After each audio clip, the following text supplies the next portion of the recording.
예, 안녕하십니까.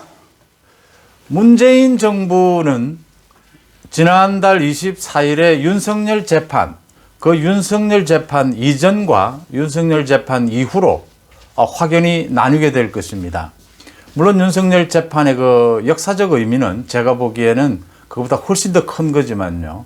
이제 한국의 사법부가 나서서 이제 행정부의 월권 행위에 대해서 규제를 하기 시작했다라는 큰 의미가 있지만, 일단 문재인 정부로서 봐도 이제 윤석열 재판 이전과 이후는 확연히 나뉘게 된다.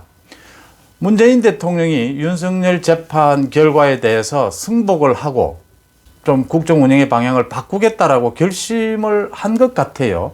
생각을 했는데 그 결심이 아직 확고하지 못하거나 그 국정 방향을 바꾸는 데 대해서 그걸 밀고 나갈, 추진해 나갈 정치력이 부족해서 여러 가지 답답한 현상들이 벌어지고 있습니다. 이건 물론 친문 지지층과의 갈등 이런 것도 나타나고 있고, 또 민주당이 균열하는 움직임도 나타나고 있지만, 많은 국민들이 보기에 윤석열 재판에서 완전히 패배를 했으면 윤석열 재판을 실패한 거에 따라서 이제 윤석열 징계의 시작은 감찰이었죠. 윤석열 감찰부터 시작해서 그 징계까지 이루어지는 그 과정에 대해서 정상으로 돌려놔야 됩니다. 그러면 인물 사람도 바꿔야 하고 시스템도 재정비가 돼야 되는데 그런 모습은 전혀 보여주지 못하고 있거든요. 그러니까 뭐 하고 있느냐? 무늬만 또 국정 운영을 바꾸는 것 아니냐, 방향을. 이런 얘기가 나오고 있는 겁니다. 가장 중요한 게 추미애와 박범계입니다. 이용구까지요. 이 지금 추미애에 대해서 빨리 조치를 취하지도 않고 있고, 거기에는 추미애의 지금 반발, 또 추미애가 문재인 정부에 대해서 약점을 쥐고 반발하고 있는 부분, 이용구 버티고 있는 부분요. 이용구 처리를 못하고 있지 않습니까? 지금 이용구를 처리하는 것도 애매하게 됐거든요. 지금 임명한 지 얼마 되지도 않았는데.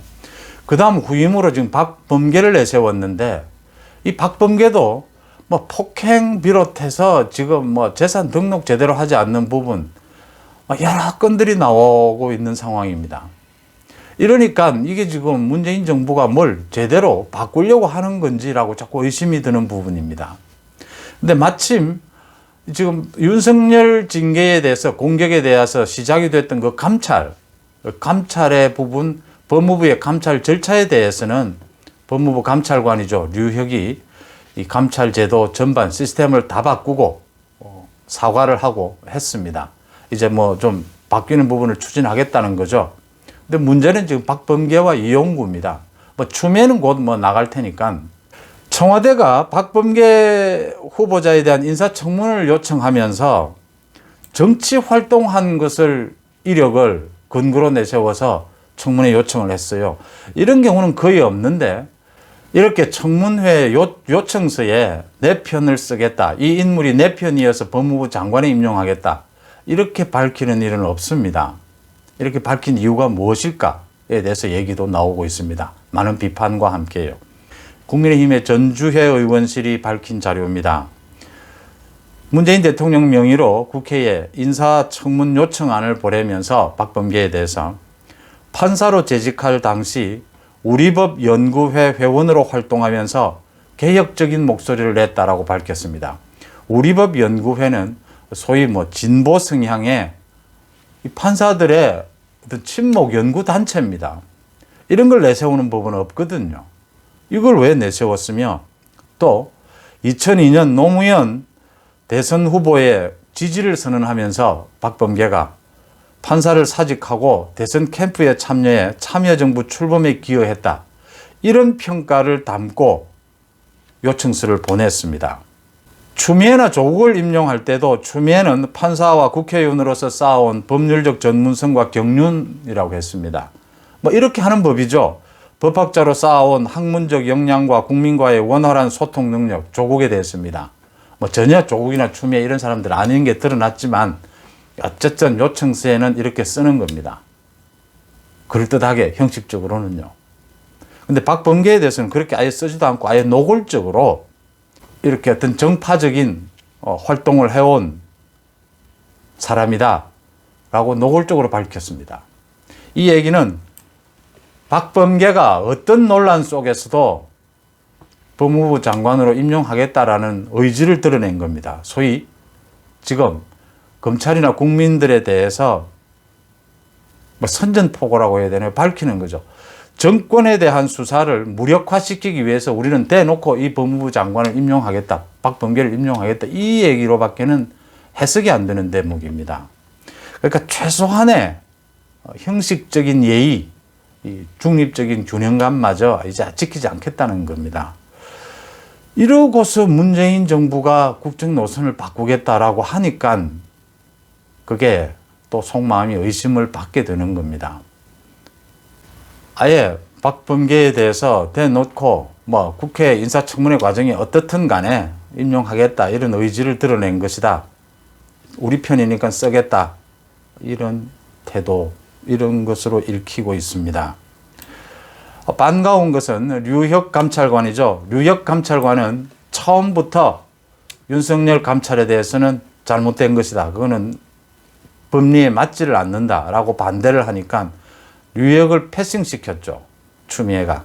류혁을 패싱시키고 류혁 밑에 있던 감찰 담당관 박은정이에게 직접 명령을 내려서 아예 류혁에게 보고하지도 않고 박은정이가 감찰을 추진을 했죠.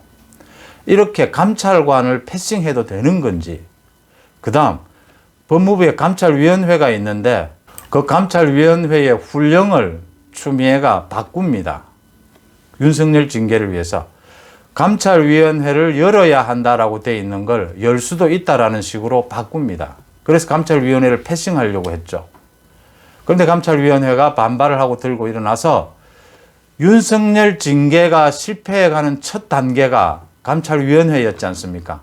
감찰위원회가 윤석열 총장에 대한 징계 청구, 직무 배제, 수사 의뢰 모두 중대한 절차적 흠결이 있어 부적절하다라고 결론을 내린 것 아닙니까?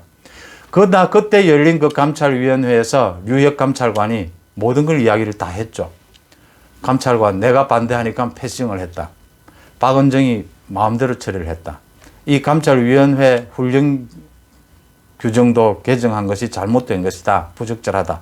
모든 이야기를 다 하면서 감찰위원회가 만장일치로 윤석열에 대한 직무배제가 잘못됐다라고 판정을 내렸던 것 아닙니까?